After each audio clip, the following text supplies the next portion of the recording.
Hey guys, Professor Bill of Comic Book University and No Place for Heroes, the Indiegogo crowdfunder campaign.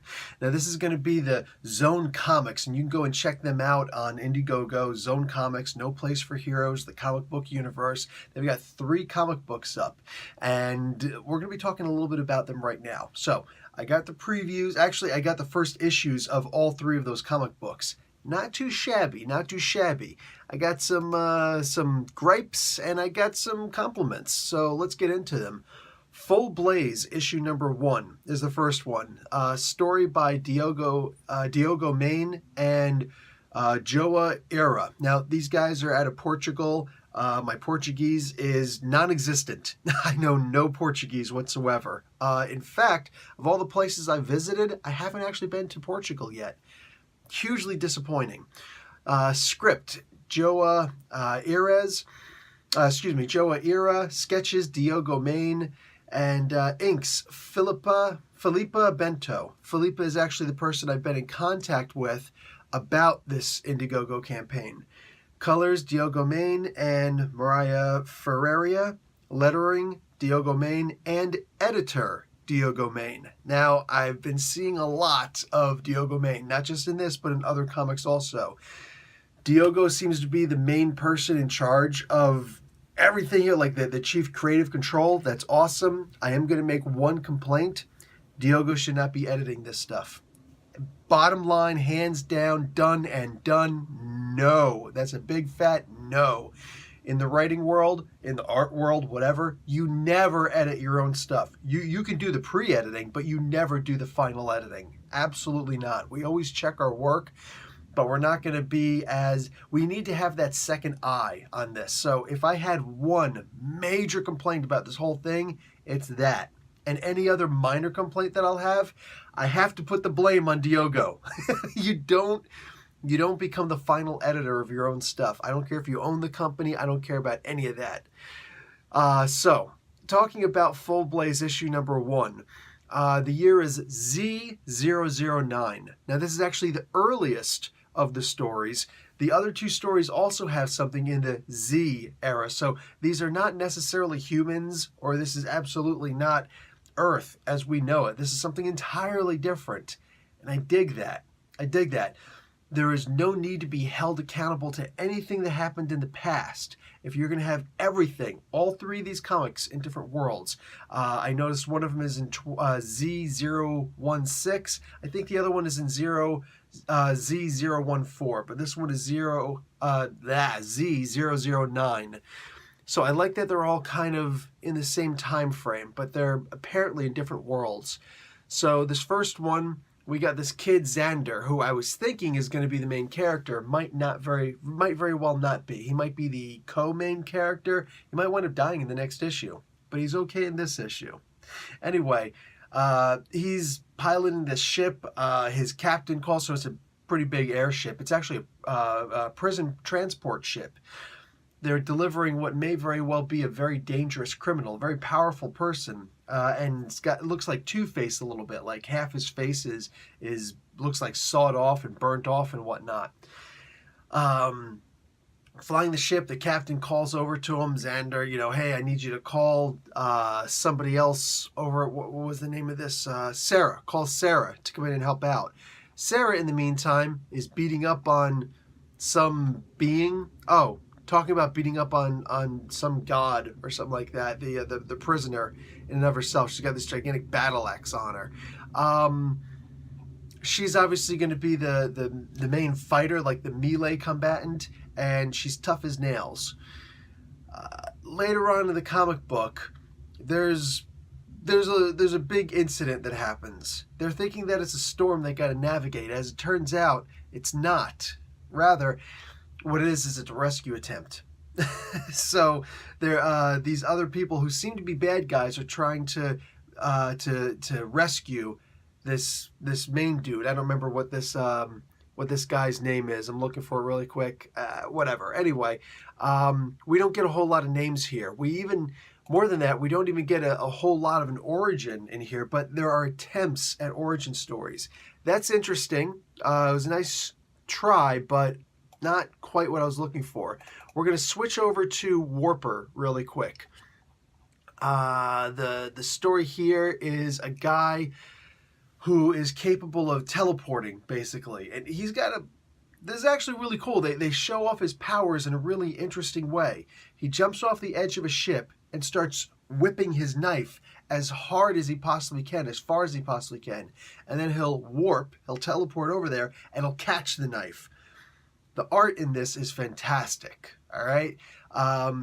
To get right into it, the story, the script, the art, and the editing is all Diogo Main. The wordplay on this is probably I'm going to say first off that the what was the first one that I was talking about here? The Full Blaze. Full Blaze issue number 1 was definitely the weakest of the comic books. That's okay. I'm okay with that. This one was much better. And that there was only one person in charge of the entire thing, so you only had one mindset on this. But at the same time, the story was interesting enough. The characters, we didn't get to know. There were a lot of characters introduced here. None of them were particularly memorable, except for the first guy, the Warper guy. Everybody else that was in here, they seemed a little, not silly. The word I'm looking for is, they just seemed underutilized. It felt like they could have had more origin to them. There could have been more of a reason for us to care about these characters. One of the characters, who you'd think is the most important one, dies in this very first issue, which is, really? What? It's not the Warper guy. I'll give you that. In fact, we don't even know the Warper guy's intent. He looks like he could be a bad guy, but maybe he is a good guy. But maybe that means that he's actually a bad guy. I'm going to get more into that in a little while. But this story kept me interested the entire time. Then we're going to get into my favorite story, Rogue Dragon. Now, this is a story that I'm going to tell you flat out. I need to see this comic book. I actually need to see this comic book. Boom. Come right out. Zone Comics. I'm telling you right now, I need this comic book. All right? Rogue Dragon. Story, Diogo Main and Joa Ira. The script, Joa Ira. Line art, Diogo Main. Colors, Ricardo Robola. Lettering, Diogo Main. Editor, Diogo Main. Diogo, chill out. Chill out. And hire an editor. I'm promising you, it'll be so much better if you just hire an editor. You know what I'm saying? This way, like, everything kind of, you got that second set of eyes that's looking at it, man. So, Mariah, different way of spelling her name. Oh, and what year is this one particularly? Can't tell. It says it at some point, but I got to get to it, and I don't really feel like getting into it. I couldn't find a single thing about this comic book that I didn't like. From the logo and the lettering design in the very beginning, to the comic itself, to the art, to the writing, everything about this comic book was fantastic. There will be parts in this comic book where I'm looking and I'm going, and I honestly wish when I saw this, I thought to myself, I wish I were recording my reaction. This is actually a reaction type comic book. I was reading this, and there's some crazy things happening here. I'm just looking like, wait, what's going on? There are no words. What's happening? Oh, that's interesting. Oh, well, that's cute. Oh, my God, freaky. And then all of a sudden, oh, wait, I get it. This is it. And I start laughing like, oh, okay, I get it.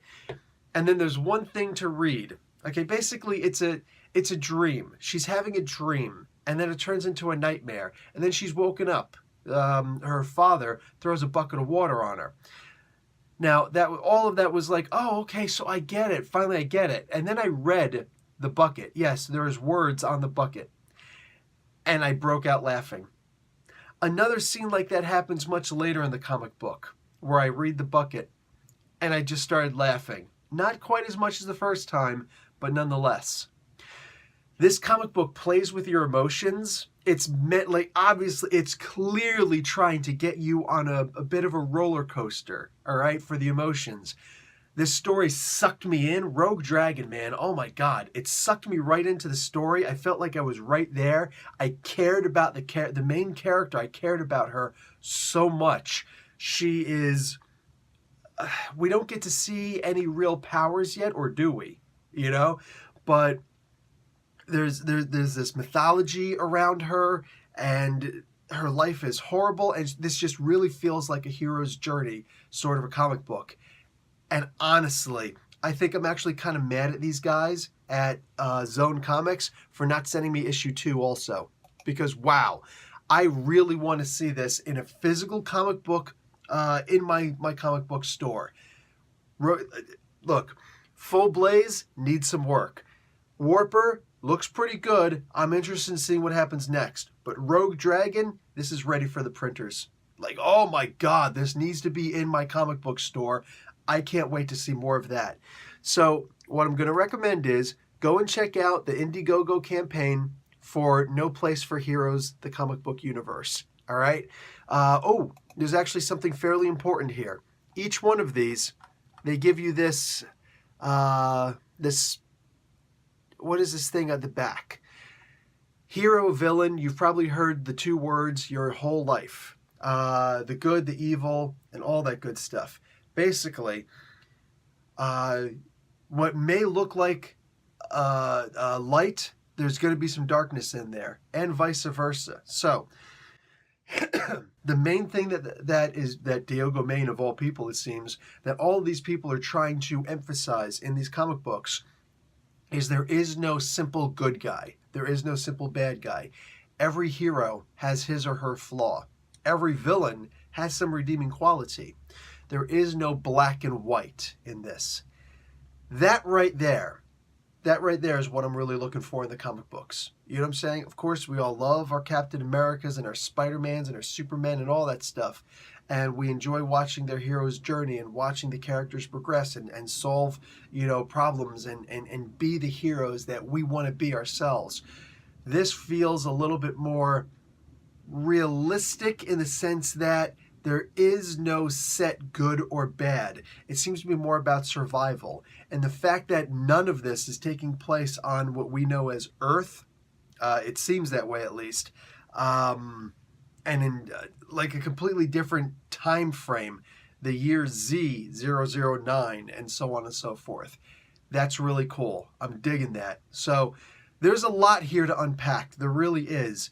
And of course, I'm more interested in some comic books than others. It is what it is, but this looks like something I'd be interested in. Something else that I noticed about the Indiegogo campaign, there are only a few. The Indiegogo campaign only started, what's today? Today is Monday. It just started 2 days ago.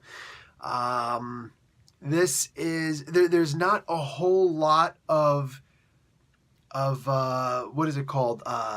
Packages to back. There's only, what is this here? I'm going to see 1, 2, 3, 4, 5, 6, 7. There's only 7 different packages so that you could back this project. There's not a whole lot. And it doesn't get particularly expensive either, which is interesting. The last one is the most expensive, obviously, but even that is not out of control necessarily. I'm digging this. This looks like the kind of project that I can get behind. I'm more than happy to advertise this, to promote is a better word for it. The No Place for Heroes campaign. I would definitely consider checking this out. Guys, that's going to be it for me. Go check this out before it's gone. This looks like something you might want to get in for the ground floor in. And like I said, all these packages, they're pretty reasonable. All right, guys. Professor Bill, Comic Book University. Class dismissed.